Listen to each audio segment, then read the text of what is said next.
एक बुजुर्ग व्यक्ति संत दीक्षा लेता है, यानी वो संत बनता है अपने गृहस्थ को छोड़कर।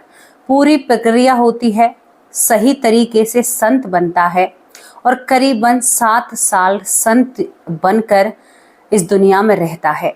लेकिन आखिरी में गृहस्थ हावी हो जाता है, उसके दिमाग पर उसका घर छा जाता है और वो व्याकुल हो उठता है। एक चिट्ठी अपने बेटे के नाम लिखता है और बेटे को बुलाकर अपने गृहस्थ आश्रम में दोबारा प्रवेश कर जाता है।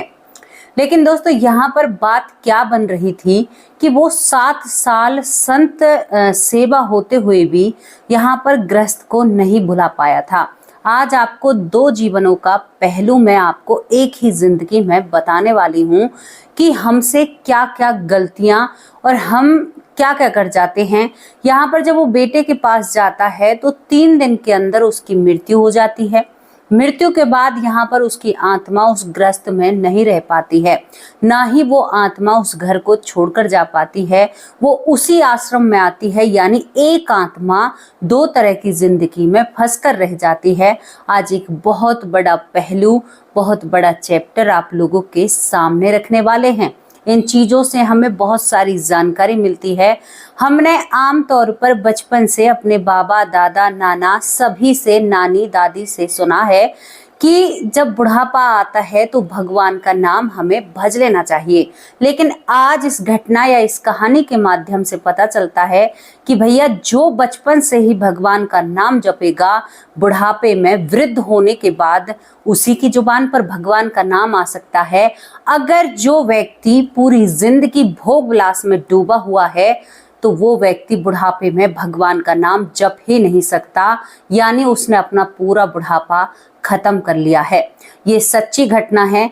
ये घटना आपको सिखा कर जाएगी और समझा कर जाएगी कि हम कौन सी बड़ी गलती कर रहे हैं, हमें क्यों जवानी में ही भगवान का नाम जप करना चाहिए। अगर आप अपने घोड़े या जवानी के घोड़े को लगाम नहीं दोगे ना, तो यहाँ पर आप बुढ़ापे में सही नहीं रह सकते। आपकी मानसिक स्थिति बिल्कुल भी अच्छी नहीं रहेगी। आप अगर एक कहते हैं ना कि अलिया छलिया रहोगे तो बुढ़ापे में भी आप पराई स्त्री पर उसी नजर को डालोगे, चाहे आप कितने भी वृद्ध हो। क्योंकि वृद्ध इंसान का चेहरा या नाम आते ही एक अच्छी छवि और सम्मानित व्यक्ति की छवि हमारी आंखों के सामने बनती है। इसीलिए आपको समझाना चाहती हूँ। यहाँ पर कबीर ने, यानी एक संत ने बखूबी 4 लाइनें कही हैं। लाइनें क्या होती हैं कि एक बुजुर्ग की जो इज्जत होती है ना गृहस्थ आश्रम में, उससे ज्यादा एक गली के कुत्ते का सम्मान होता है। देखो, कुछ लोगों को ये बात बुरी लग सकती है, लेकिन बुरी मानने की बिल्कुल भी आपको बुरा नहीं मानना है। क्यों कह रही हूँ?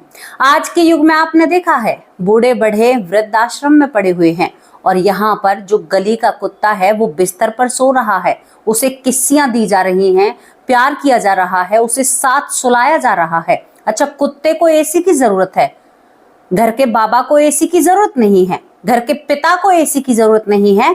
पिता ने एसी चलाया तो बिल फालतू आएगा, लेकिन जो कुत्ता जो बोलता नहीं है, जो द्वारपाल के रूप में धरती पर आया है, उस कुत्ते के लिए एसी जरूरी है, उस कुत्ते के लिए रोटी है, उस कुत्ते के लिए खाना है, लेकिन घर के बुजुर्ग के लिए खाना नहीं है। अच्छा, एक और आपको सत्य आपके सामने रखूं, घर का बाप या पिता या माँ कुछ कह दे तो बेटे को, बहू को 30 लगती है, यानी बहू को ज्यादा लगती है कि हमेशा चक चक, हमेशा दिमाग को खाते रहते हैं। लेकिन कुत्ता बेवजह भौं भौं घर में पूरे दिन करता रहता है, बड़े हंसकर उसे चुप करते हैं। अगर ये मुस्कुराहट अपने उस बुजुर्ग के लिए दिखा दो तो आपकी बड़ी मेहरबानी होगी, आपका बड़ा सम्मान होगा, आपकी बड़ी इज्जत समाज में होगी। लेकिन तभी तो एक संत ने कहा है, मैं उनका नाम आपको नहीं बता रही हूं, कि कुत्ते की ज्यादा वैल्यू है कलयुग में एक बूढ़े बुजुर्ग गृहस्थ आश्रम वाले व्यक्ति से। बिल्कुल भी बुरा मानने की जरूरत नहीं है। अगर आपको एग्जाम्पल, यानी आपको देखना है सत्य क्या है, तो यहाँ पर आप वृद्ध आश्रम में जा सकते हैं, देख सकते हैं।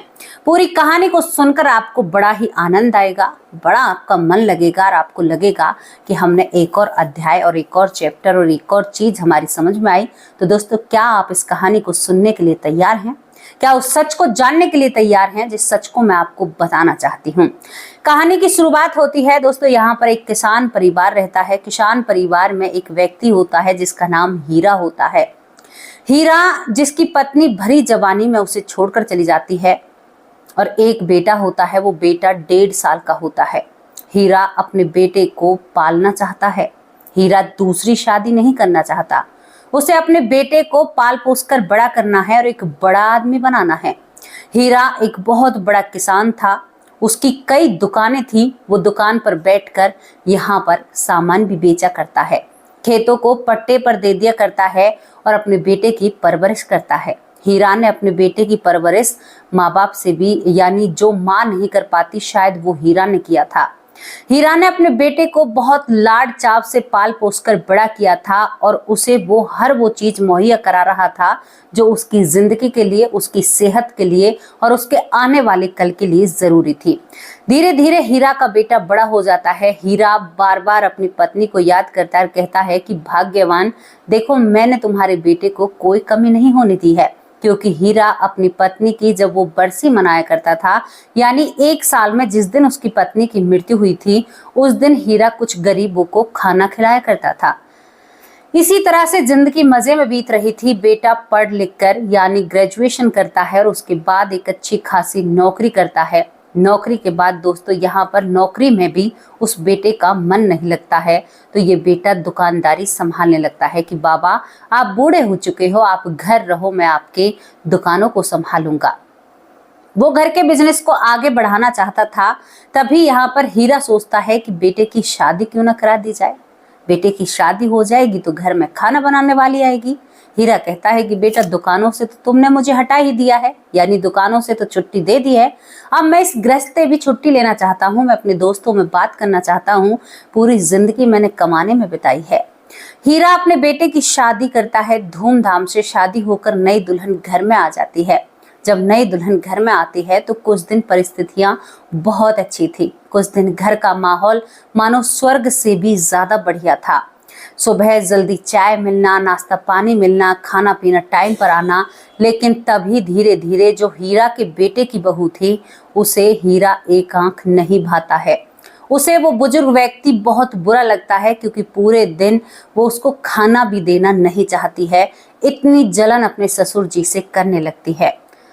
यहाँ पर दोस्तों पहले सासुओं के बारे में कहा जाता था, सास के बारे में कहा जाता था, लेकिन अब हीरा के बेटे की बहू हीरा के बेटे के कान भरने लगी थी। कहती है कि तुम्हारे बाबा पूरे दिन परेशान रहते हैं, पूरे दिन परेशान करते हैं, कहते हैं मुझे यहाँ दर्द है, मुझे यहाँ पीड़ा है। तुम्हारे बाबा हमेशा ऐसा करते हैं, मुझसे ये बुढ़ा बर्दाश्त नहीं हो रहा है। पूरे दिन फ्री का अनाज खाता है, यानी फ्री की रोटियां तोड़ता है। इसके ऊपर काम ही क्या है। दोस्तों हम 10 बार एक चीज को एक इंसान के सामने अगर करेंगे तो उसका दिमाग उस चीज पर जरूर स्थिर होगा। इस बात को आप आजमा सकते हैं। 10 बार आप कहोगे तो जरूर एक बार उस पर वो रिप्लाई जरूर देगा। हीरा का बेटा पत्नी से इतना बेइंतहा मोहब्बत करता है कि अपने पिता की उस सारी मजबूरियां या उस पिता के संघर्ष को भूल जाता है जिस पिता ने अपने पेट में खाना नहीं खाया था, लेकिन बेटे को भूखा कभी नहीं छोड़ा था।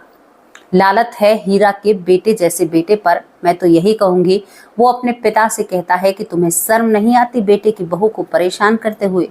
हीरा की आंखें भर आती हैं और अब हीरा किसी काम के लिए भी नहीं बोलता है। अपने सारे काम स्वयं करता है, अपने कपड़े धोने, अपने लिए सारे काम करता है क्योंकि उसे तो आदत है। उसने पहले भी बहुत सारे काम किए थे दोस्तों, लेकिन बात यहीं पर नहीं थम रही थी क्योंकि यहाँ पर जो उसके बेटे की बहू थी ना, उसे अपना ससुर भा नहीं रहा था। 4 रुपए जो उसकी बीमारी पर खर्च हो रहे थे वो भी बहुत बुरे लगते हैं। अब यहाँ पर वो कान भरने से बंद नहीं होती है। यहाँ पर एक दिन वो बेटा अपने पिता से कहता है रात को करीबन 2:30 बजे कि पिताजी खड़े हो बिस्तर से। यहाँ पर हीरा कहता है कि क्या हुआ बेटा, बहुत रात है, कोई परेशानी है क्या, कोई दिक्कत है?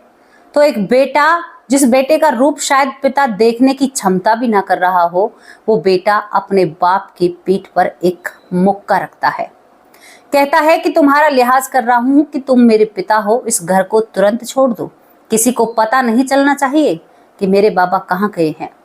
मैं यहाँ पर सभी को ये बोलूंगा कि मेरे बाबा तीर्थ करने के लिए गए हैं और दोबारा इस देहरे पर कदम मत रखना। हीरा के पैरों तले जमीन खिसक जाती है, आंखों से आंसू बहने लगते हैं। दोस्तों, हीरा ने अपना एक छोटी सी पोटली समझाई और उस पोटली को लेकर जरूरी सामान अपने हाथ में लेकर हीरा यहाँ पर वृंदावन की तरफ रुख करता है। हीरा वृंदावन जाता है, लेकिन कहते हैं ठगों के ठग भी बहुत होते हैं। हीरा के पास कुछ पैसे होते हैं, वो जैसे ही वृंदावन उतरता है तो वहां पर उसकी भेंट एक ठग से हो जाती है। ठग बोला कि अरे बाबा, तुम तो वृद्ध हो, क्या तुम्हें खाना खाना है? मैं तुम्हें भोजन खिलाना चाहता हूँ। अब हीरा उसके हाथों से जब भोजन खाता है तो यहाँ पर हीरा गहरी नींद में सो जाता है। हीरा के पास जो पैसे होते हैं, थोड़ा बहुत वो जो उसकी जमा पूंजी थी, जो उसे चुपके से लेकर आया था, वो सारी लुट चुकी थी वृंदावन में आकर। शायद ये भगवान की महिमा थी। दोस्तों, यहाँ पर हीरा सुदामा कुटी पहुंचता है। सुदामा कुटी पहुंचने के बाद वहां पर संत की शरण लेता है। अब यहाँ पर संत बोले कि हाँ भाई, जब बेटे और बहू घर पे ना रखें तो वृद्धों के लिए ही ये जगह है, लेकिन तुम्हें यहाँ पर रहकर कुछ काम या कर्म करना होगा, कुटी में रहोगे। तो यहाँ पर हीरा की आंखों से आंसू निकल आते हैं। कहते हैं कि हे भगवान, मैं काम करने योग्य होता तो शायद बेटे बहू मुझे घर से नहीं निकालते। मेरे हाथ पैरों में इतना दम नहीं है कि मैं काम कर सकूं। मुझे तो तोलना और नापना ही आता है बैठे बैठे। बहुत बड़ी दुकान थी, उस पर हिसाब किताब ये चीज तो देख लिया करता था। अब जो सुदामा कुटी के महंत होते हैं या उनके मेन जो संत होते हैं, वो कहते हैं कि भाई अब तुम ग्रस्त हो, मैं तुम्हें बताना चाहता हूँ, अगर तुम ऐसे रहोगे तो तुम्हें पाप लगेगा। ग्रस्त इंसान और थाली बैठकर खाएगा तो उसे पाप लगेगा। यहाँ पर ये सुदामा कुटी के जो संत होते हैं इस हीरा से कहते हैं कि तुम एक काम करो, मैं अयोध्या जाने का तुम्हें किराया देता हूँ, वहां पर तुम संत दीक्षा लेकर आओ। जब तुम्हें यहाँ पर संत की पदवी प्राप्त होगी, उसके हिसाब से तुम्हें पाप नहीं लगेगा। अब तुम्हारी आगे की जिंदगी है, उसे तो सफल बनाओ। एक संत ने तो अच्छा सोचा था। दोस्तों, इसके बाद हीरा उन पैसों को लेकर अयोध्या जाता है और वहां पर वो संत का वाना या भेष रखता है और वहां से भगवा वस्त्रों में ये वृंदावन लौट आता है। अब यहाँ पर जो सुदामा कुटी होती है वृंदावन में, उसमें संत उसको कीर्तन में बैठाने के लिए बोल देते हैं, भाई तुम पूरे दिन यानी जब से जब तक कीर्तन चले, बस तुम्हारी यही ड्यूटी है कि यहाँ पर बैठकर उस कीर्तन को सुनना है और उस कीर्तन की यानी देखरेख करनी है, कौन क्या कर रहा है। इसी तरह से जो हीरा होता है वो वहां पर अपनी भक्ति में लीन हो जाता है, यानी ग्रस्त से वो संत बन जाता है। संत बनने के बाद वो वहां पर बहुत अच्छे से वक्त गुजारता है। वहां पर एक बालक भी होता है। बालक उसे देख रहा था, बालक उसे देखता है और वो भी उससे बहुत प्रेम करता है। हीरा दिन पर दिन वहां पर भजन कीर्तन में डूबा रहता है, लेकिन जब हीरा को 7 साल निकल जाते हैं, उसके उस बेटे ने ये खबर नहीं ली थी कि उसका पिता, एक लौता पिता, एक ऐसा पिता जिसकी पत्नी नहीं थी, जो बेचारा था, लाचार था, बेसहारा था, वो कहाँ पर है। उस पिता ने, उस बेटे ने ये तक नहीं पूछा था। सोचकर देखिए आप। इसके बाद दोस्तों, यहाँ पर जो हीरा होता है वो 7 साल बाद उसे लगता है और वो कहता है कि शायद मेरे दिन आखिरी दिन चल रहे हैं, मैं अब जीवित नहीं रह पाऊंगा। अब यहाँ पर वो इधर उधर घूमता है। पढ़ा लिखा था, लेकिन हाथों में इतनी जान नहीं होती है कि हाथों से एक पत्र लिख पाए। दोस्तों, यहाँ पर हीरा अब वहीं पर एक चेला होता है, उसे पकड़ता है, उससे कहता है कि भाई तुम मेरे यहाँ पर जो सुदामा कुटी के महंत संत थे वो तो बाहर गए हुए थे भागवत के जरिए, लेकिन यहाँ पर हीरा कहता है कि क्या तुम एक चिट्ठी मेरे बेटे को लिख सकते हो। यहाँ पर वो जो शिष्य था वो कहता है कि आप बहुत बुजुर्ग हो और आपको अपने बेटे की चिट्ठी क्यों लिखवानी है, वो तो आपका ख्याल भी नहीं रखता है। तो ये कांपती हुई जुबान से कहता है कि मैं यहाँ पर ऐसे ही थोड़े ही मरना चाहता हूँ, क्योंकि दोस्तों जब ये 7 साल इस भजन कीर्तन में रहा था, इसने देखा था जिस संत की मृत्यु होती थी इस कुटिया में, उस संत की छाती पर बहुत भारी वजन बांधकर उसे यमुना मैया की गोद में दे दिया जाता था। संतों को जल समाधि दी जाती थी। हीरा को ये बात बिल्कुल भी अच्छी नहीं लगी थी। उसकी रूह कांप जाया करती थी जब वो ये इस दृश्य को देखा करता था। हीरा कहता है अब उस शिष्य से कि देखो भैया, यहाँ पर जो संतों के साथ किया जाता है वो मुझे बिल्कुल भी नहीं भाता। देखो, उसकी गति अच्छी होनी थी, लेकिन वो नहीं चाहता है उस गति को वो आत्मा अपने दिनों को फेर रही है। अब यहाँ पर वो कहते हैं कि भाई मैं आपकी चिट्ठी लिखूंगा, जो शिष्य होते हैं, तो मुझे पाप लगेगा। यहाँ पर हीरा कहता है कि जो भी भार है वो सब मैं सहन करूंगा, लेकिन मेरे बेटे को चिट्ठी लिख दो। अब उस चिट्ठी में इस तरह की बातें लिखाई जाती हैं कि जो बातें पढ़कर एक अच्छा खासा इंसान भावुक हो जाए। उस चिट्ठी में लिखा जाता है कि मैं तेरा पिता हूँ, तू मेरा एक लौता बेटा है, अगर मेरा क्रियाक्रम तू ही नहीं करेगा तो फिर कौन करेगा। यहाँ पर दोस्तों ये इस शिष्य से कहता है कि भाई तुम तो वैराग्य में फंसे हुए हो, और मेरी इतनी जमीन है, जायदाद है, मेरी दुकानें हैं, अरे मेरे मरने के बाद तो लोग खाना खाने आएंगे। तो यहाँ पर एक शिष्य कहता है कि अरे बाबा तुम यहाँ पर मरोगे तो यहाँ पर भी तुम्हारे लिए भोज किया जाएगा, आप क्यों चिंता कर रहे हो। वो कहता है कि अरे मेरे रिश्तेदार हैं। यानी हीरा अपने गृहस्थ को नहीं छोड़ पाया था, भले ही तन पर भगवा कलर के रंग के वस्त्र पहन रखे थे, लेकिन वो गृहस्थ आश्रम को छोड़ नहीं पाया था। वो गृहस्थ में ही था, क्योंकि उसकी जवानी, उसका बचपन गृहस्थ में बीता था, तो फिर वो संत कैसे बन सकता था। मैं आपको ये समझाना चाहती हूँ, इससे आगे जो होता है वो और भी आश्चर्यजनक होता है। दोस्तों यहाँ की सब चीज से बिल्कुल भी हीरा संतुष्ट नहीं था, इसी वजह से उसके खत को यहाँ पर ये संत यानी ये शिष्य लिख देता है। वो खत जैसे ही जाता है तो बहुत लोग उसे पढ़ते हैं, उस बेटे पर लालतें भेजते हैं। तो इसके बाद वो बेटा आता है और ऑटो में अपने बाबा के सामान को समेटकर उसे ले जाता है अपने साथ। बड़े गुस्से में आता है सुदामा कुटी में, और गुस्से में आकर उस पिता को ले जाता है। लेकिन देखो पिता की आत्मा उस बेटे में अब भी नाती पोते सब में फंसी हुई हैं। ये मोह माया का जाल है भैया, ये यहाँ तक ही है, क्योंकि इससे आगे का सच मैं जो आपको बताऊंगी उसे सुनकर आप हैरान हो जाओगे। हीरा चला जाता है। 3 दिन बाद हीरा भगवान को प्यारा हो जाता है, उसकी मृत्यु हो जाती है। उसे आभास हो गया था कि मैं अब जीवित नहीं रहूंगा। अब उसकी मृत्यु हो जाती है, वहां पर उसका क्रियाक्रम सब कुछ चल रहा था। अब पता नहीं कैसे उसकी मृत्यु होती है, लेकिन उसके बाद सुदामा कुटी में कुछ ऐसा घटता है जिसे घटने के बाद सभी लोग आश्चर्य से दुखी हो जाते हैं। और ऐसा क्यों हुआ और फिर जो आगे होगा वो तो और भी बहुत ही एक सीख देने वाली बात है। हीरा की मृत्यु वहां पर होती है, लेकिन जो आत्मा थी, जिस शिष्य ने हीरा के खत को लिखा था, वो उसको नजर आ रही थी। हीरा वहां पर मर चुका था, लेकिन वो सुदामा कुटी में आकर उस शिष्य से कहता है कि मुझे मुक्ति चाहिए, मुझे यहाँ से इजाजत चाहिए, और मैं जा नहीं पा रहा हूँ, मैं उलझ चुका हूँ, मैं 2 जीवनों में उलझ चुका हूँ। मुझे कभी सुदामा कुटी आने का मन करता है, मुझे कभी बेटे के घर जाने का मन करता है। मैं कहाँ जाऊं, मुझे रास्ता दिखाओ, मैं यहाँ भटक जाऊंगा। क्योंकि इतनी ज्यादा तो उसमें थी नहीं जो समझ थी, लेकिन इतना तो उसे भी पता था, क्योंकि उसने 7 साल कीर्तन किया था, तो भगवान की महिमा के बारे में भी पता था। अब यहाँ पर जो शिष्य होता है वो कहता है अपने गुरु से कि हे भगवान, मुझे हीरा दिखाई देते हैं और वो मुझसे कहते हैं कि भाई मुझे रास्ता दिलाओ, मैं भटक रहा हूँ। धीरे धीरे वक्त निकलता है। यहाँ पर सुदामा कुटी के जो गुरु होते हैं वो कहते हैं कि अभी उसकी अकल ठिकाने आने दो। यानी उन लोगों को पता था कि ऐसा कुछ होगा। हीरा करीबन 1 महीने तक भटकता है, इस शिष्य को परेशान करता है कि भैया मुझे तो वहां से बेटे की तरफ से कोई भी संतुष्टि नहीं मिली, अरे मुझे तुम ही कोई संतुष्टि दिला दो, मुझे यहाँ से विदा करा दो, मैं कैसे रहूंगा, मैं यहाँ पर तो भूखा प्यासा मर जाऊंगा। सोच कर देखो, उसके इस लालच ने, ग्रस्त लालच ने उसे कितनी बड़ी दुविधा में पाट दिया था। लेकिन संतों की तो महिमा ही न्यारी है। अरे संत जिस पर कृपा कर दें उसका जीवन अखंड, कहते हैं कि उसका जीवन एक ऐसी अनोखी राह पर चल देगा कि आप सोच भी नहीं सकते। जिनके ऊपर संतों की कृपा होती है, हीरा के ऊपर संत की कृपा थी। 7 साल संत की छत्र छाया में जो रहा है, भगवान की छत्र छाया में, उसके ऊपर तो भगवान की महिमा रहेगी रहेगी।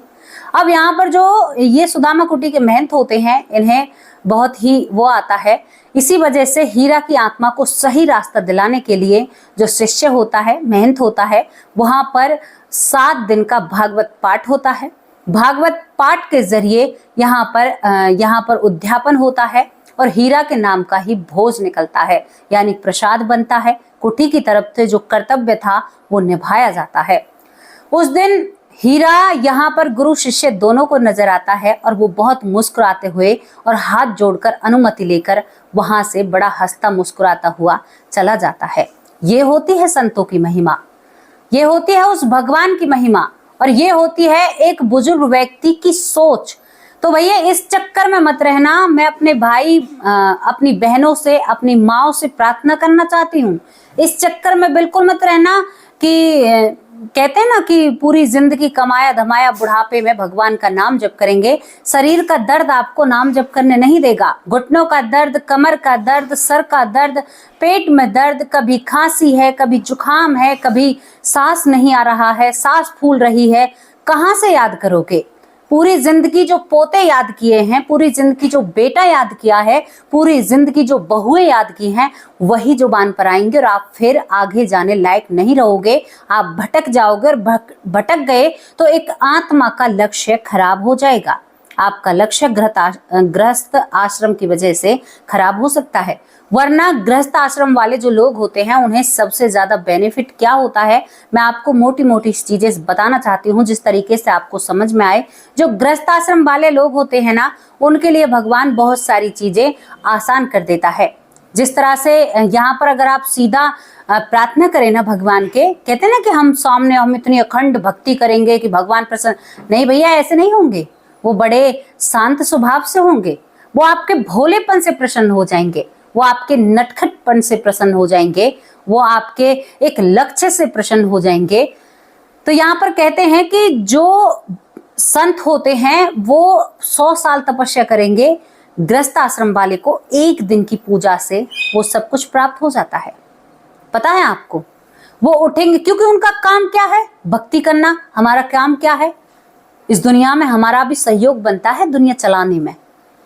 जो गृहस्थ आश्रम वाले हैं, हम सृष्टि में जो हमारे यहाँ पर मतलब हम सृष्टि को बढ़ा रहे हैं। माताएं बहनें सृष्टि को रचने में सहायता कर रही हैं।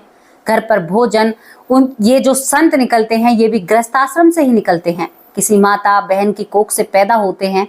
यानी इनका भी जो कहते हैं कि पालन पोषण यहीं से शुरू होता है। तो गृहस्थ आश्रम वाले के लिए बहुत सारी छूटें हैं, उन चीजों का फायदा उठाइए और भगवान का नाम लीजिए। इसी तरह से फायदा उठा लीजिए, ऐसे ही कर लीजिए। वरना इस कहते हैं ना, ये एक गीत है, बहुत प्यारा गीत है, हमारी मम्मी गाया करती थी कि जवानी में भजले राम, मत देख बाट बुढ़ापे की। तो ये बात 100% सत्य है भैया। जो आपकी अब उम्र है, अगर अब आपने अपने ऊपर कंट्रोल नहीं किया, अब आपने अपने आप को नहीं रोका, तो बुढ़ापे में आपके अंदर इतनी क्षमता नहीं है कि आप अपने आप को रोक सकें। बहुत सारे जो बुजुर्ग होते हैं, बुजुर्ग को देखते ही ऐसा लगता है कि एक स्वापे वाला इंसान, एक ऐसा इंसान जो हर चीज में मर्यादा में रहता है। लेकिन बहुत बुजुर्ग ऐसे हैं जो मर्यादा में नहीं पाए जाते हैं। बहुत कुकर्म ऐसे वो करते हैं जिन्हें सुनकर भी शर्म आती है। वो इसी वजह से होते हैं क्योंकि आपने अपनी जवानी में अपने ऊपर लगाम नहीं कसी। और अगर आप जवानी में ये नहीं कर पाए तो बुढ़ापे में बुद्धि भ्रष्ट हो जाती है। बुढ़ापे में हमें पता ही नहीं होता हम क्या कर रहे हैं। एक बालक से भी बुरा हमारा जीवन हो जाता है। कहते हैं कि बच्चे और बूढ़े एक समान नहीं भैया। बच्चे जो होते हैं उनका विकास होता है, वो दिन पर दिन अपने शरीर को संभालते हैं, लेकिन बुढ़ापा हर दिन आपको जमीन पर गिरने की कोशिश करता है। बुढ़ापा आपको वो द्वार दिखाता है जहां से आपको इस दुनिया को छोड़कर जाना है और दोबारा से घूमकर इस दुनिया में ही आना है अपने कर्म अनुसार। तो इसी वजह से भूल जाइए कि आपको यानी भगवान प्राप्त हो जाएंगे बुढ़ापे में, जब आपने जवानी में ही पहल नहीं की। तो अभी से ही शुरू हो जाइए, अभी से ही 2 नाम, 4 नाम, 5 नाम, 10 नाम, 15, 100, 1000, इसी तरह से आपकी गिनती बढ़ जाएगी और जीवन सफल हो जाएगा। कैसी लगी आपको हीरा की ये कहानी, जहां पर उसे उसी के गुरु ने या उसी के संतों ने उसे यहाँ से रास्ता दिखाया था। बेटे में इतना बल नहीं था, बेटे के हाथों से किया हुआ क्रियाक्रम शायद संतुष्टि नहीं दे पाया, लेकिन एक संत के हाथों से किया हुआ भंडारा उसको संतुष्टि दे जाता है। तो यही तो होता है फेर। तो दोस्तों, जैसी भी आपको स्टोरी लगी हो अपनी राय कमेंट बॉक्स में जरूर रखना। अब आप लोगों से विदा लेती हूँ, शाम को हाजिर होंगे आप सभी लोगों के नाम के साथ। तो जल्दी जल्दी अपने नामों के साथ अपने कमेंट को डाला कीजिए। अब शाम को मिलते हैं एक सच्ची अच्छी वीडियो के साथ। तब तक के लिए नमस्कार, जय हिंद, जय भारत।